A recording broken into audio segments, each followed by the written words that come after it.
Alternate jurors. Are they a way to protect the court's investment in time in a jury trial by being able to replace sick or injured or other kinds of jurors like those with misconduct? Or are they a way to make sure that the court can get a verdict it really likes? Let's talk about that.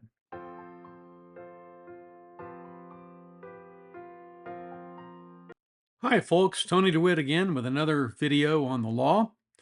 Remember, I don't dispense legal advice here, and this is what we're talking about today.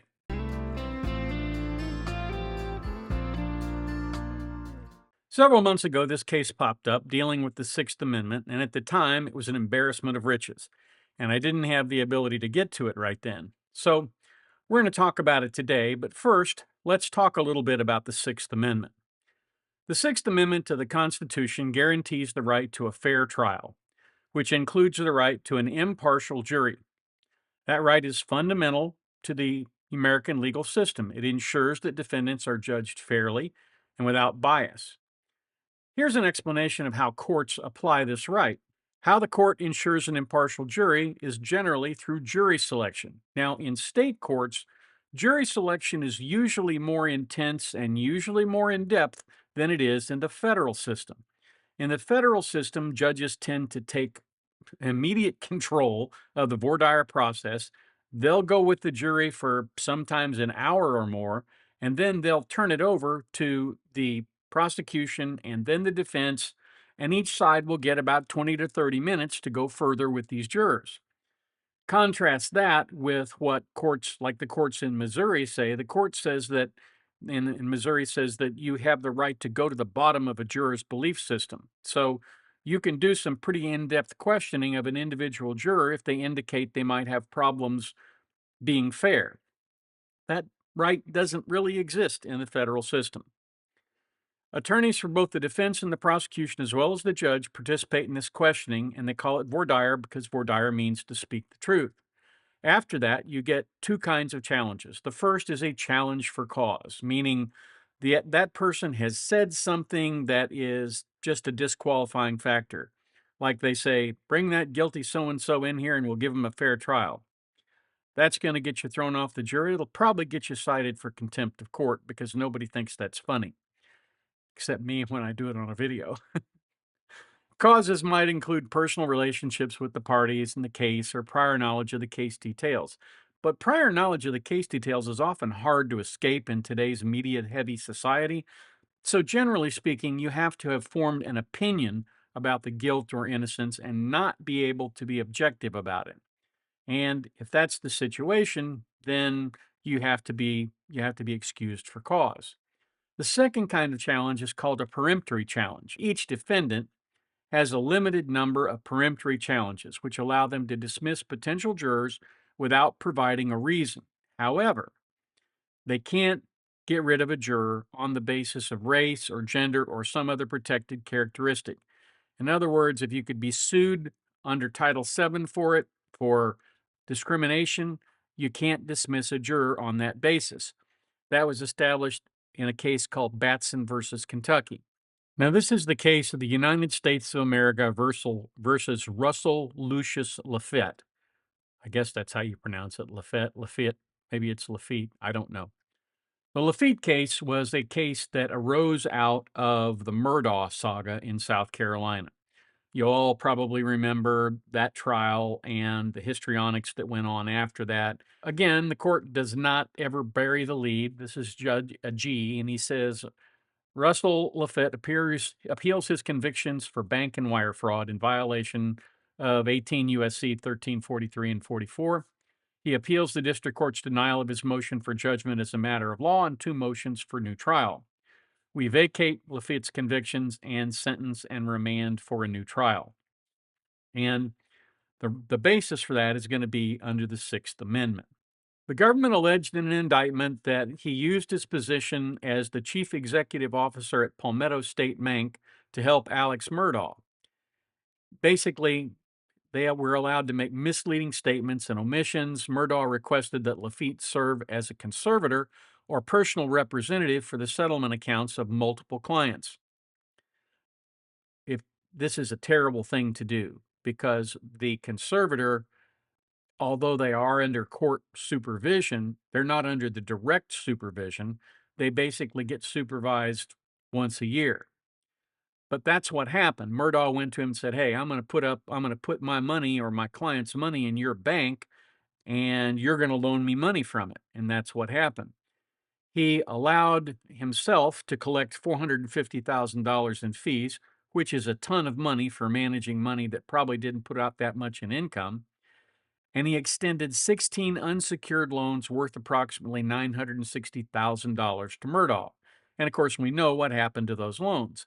They were defaulted, and the clients lost $2 million from those settlement accounts. When the firm found out, they fired Murdaugh and reported his thefts to the bank. And when the bank's board of directors found out what Lafitte had been up to, they terminated Lafitte. Lafitte was charged in a superseding indictment in the District of South Carolina with conspiracy to commit wire and bank fraud, wire fraud, and 3 counts of misapplication of bank funds. Now, it's a conspiracy charge because he did this in league with Alex Murdaugh. There was an agreement, there was an overt act, there was damages, there was harm. Pretty good case for a conspiracy. And the 5 substantive counts charged him both as a principal, meaning somebody who was engaged directly, as well as an aider and abettor. In other words, not only was he profiting personally, but he was aiding and abetting Alex Murdaugh. During the 9-day trial, the government presented 15 witnesses, 5 of whom were the bank's board of directors, and Lafitte called 8 witnesses and testified in his own defense, probably the dumbest thing he could have done.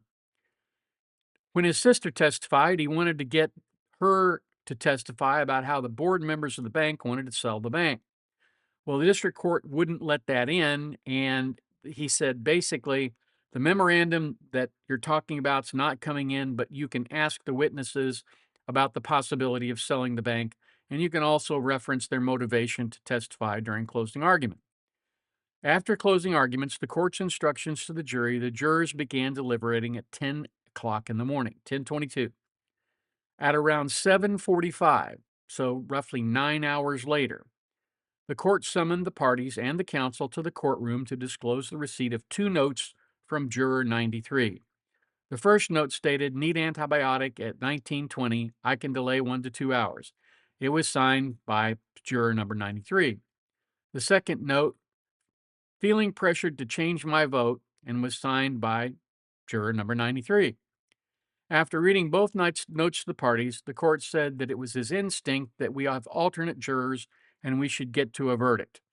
The court welcomed any thoughts, and defense counsel suggested that the jurors return in the morning, but the court reiterated its preference to use these alternate jurors. The government agreed. They said, with the impending holiday ahead of us, we'd like for the jury to continue to deliberate tonight.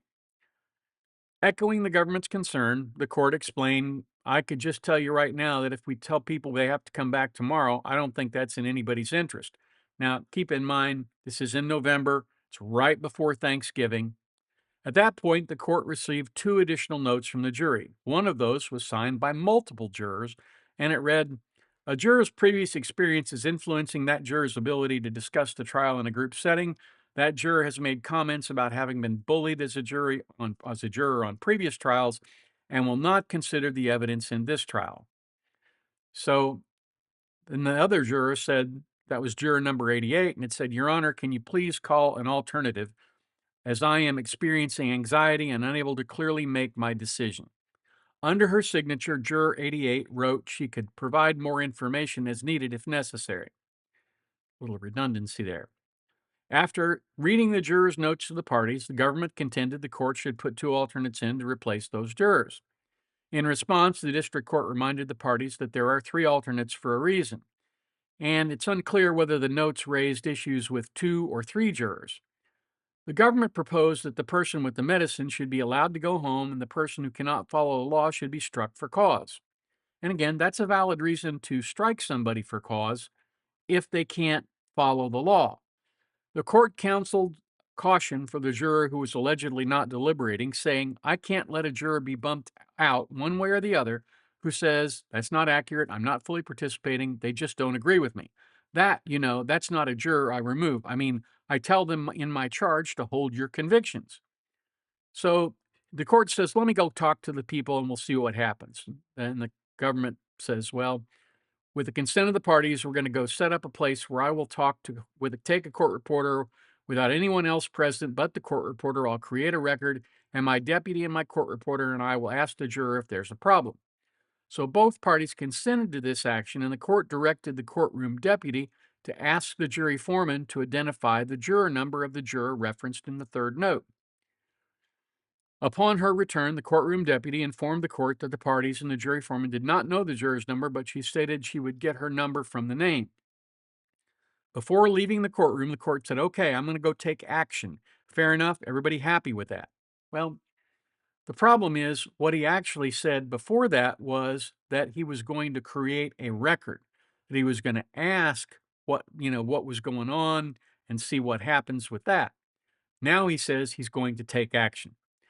At 8:20, the court conducted an in-camera interview, that means in his chambers, with juror 88 to address her request to be replaced with an alternate. The discussion between juror number 88 and the district court is reproduced in full below. Now, interestingly enough, back up here, he said, I will ask if there's a problem. And then they drop a footnote here, footnote 8. Let's go look at footnote 8.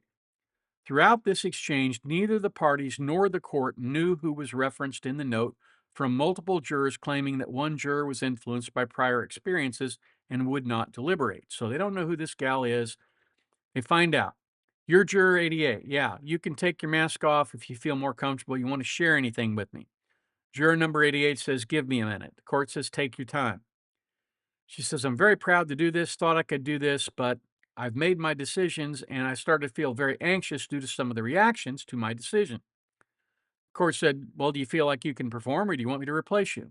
I don't want to be replaced, but I'm usually very strong when someone's butting up, but I don't want to be trialed for my decision.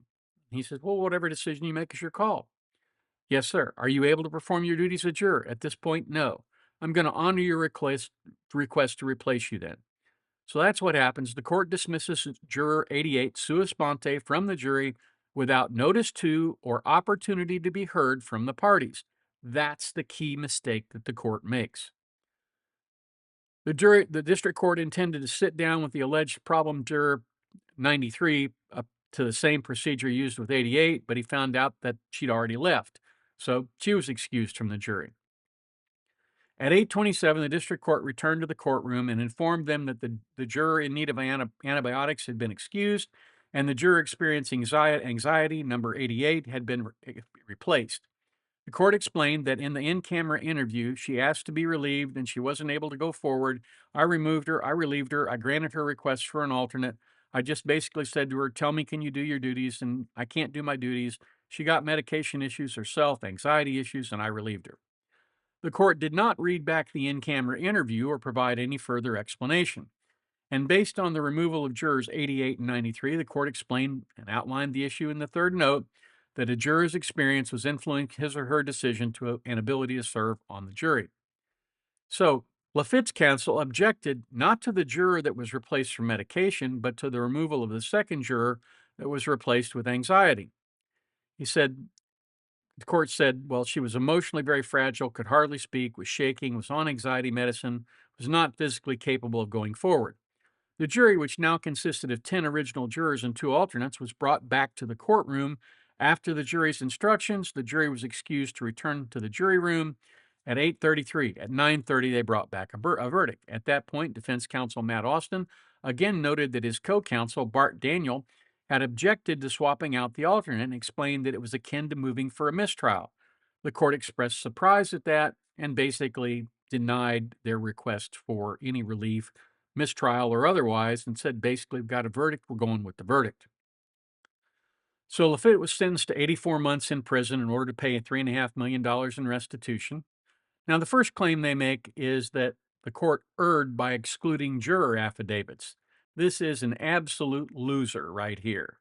And the reason it's a loser of an argument is because juror affidavits dealing with issues developed in the jury room are never, ever allowed to be looked at because it is not the court's duty to supervise the jury. The jury gets to make the fact finding all by itself. And when you introduce affidavits, that impeaches the jury verdict, and that's not allowed. The meat of this is the Sixth Amendment claim. Lafitte argues that the juror removal of Juror 88 violated his Sixth Amendment right to an impartial jury. After careful review, we agree. And the rule is, it was formed by the district court in the D.C. Circuit, said a court may not dismiss a juror during deliberations if the request for discharge stems from doubts the juror harbors about the sufficiency of the government's evidence.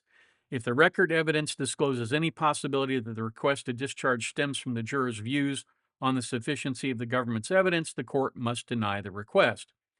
Well, it didn't really stem from a sufficiency of the evidence thing here, but this any possibility language, the court says, well, that's way too broad because, that allows you to create these uh, arguments where, it's theoretically possible to do something. There has to be a substantial or reasonable basis for the possibility that the juror was being removed because of her belief that the person should be acquitted.